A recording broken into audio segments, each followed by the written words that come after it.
Nous sommes au golfe de Gadencourt. Il est situé dans le Val d'Oise, au nord-ouest de Paris, après Cergy-Pontoise, en allant vers la campagne, vers Rouen. Le golfe a été créé en 1991. Nous venons justement de fêter ses 30 ans. Et il a été dessiné par Antoine d'Ormesson sur les terres agricoles en fait, du domaine de Gadencourt, où il y a un château privé qui sont les propriétaires du golfe. Nous sommes dans le parc naturel régional du Vexin, dans un écrin de verdure de 60 hectares.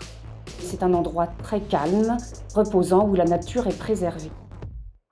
Le parcours n'est pas vraiment difficile, c'est qu'il est long. On est sur une longueur de 6200 mètres des Blancs, mais on a des fairways larges, donc il n'a pas de grandes difficultés. Et on aura par contre beaucoup de bunkers, on en a plus de 50 sur le parcours.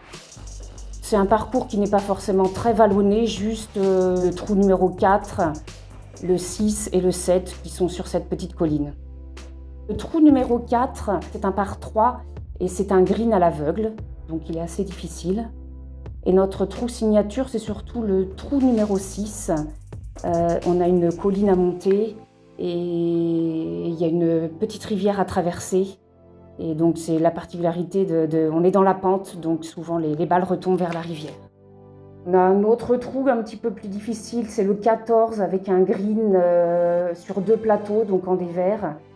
Et la balle roule facilement et ressort dans les bunkers juste devant. Il y a très peu de points d'eau, juste une petite mare au départ du 17. Et sinon juste ce rue, cette toute petite rivière qui traverse de nombreux trous. Les greens sont pas forcément très grands, par contre ils sont de qualité constante toute l'année. Et on ne met pas de green d'hiver, ça c'est une particularité que les golfeurs en hiver apprécient.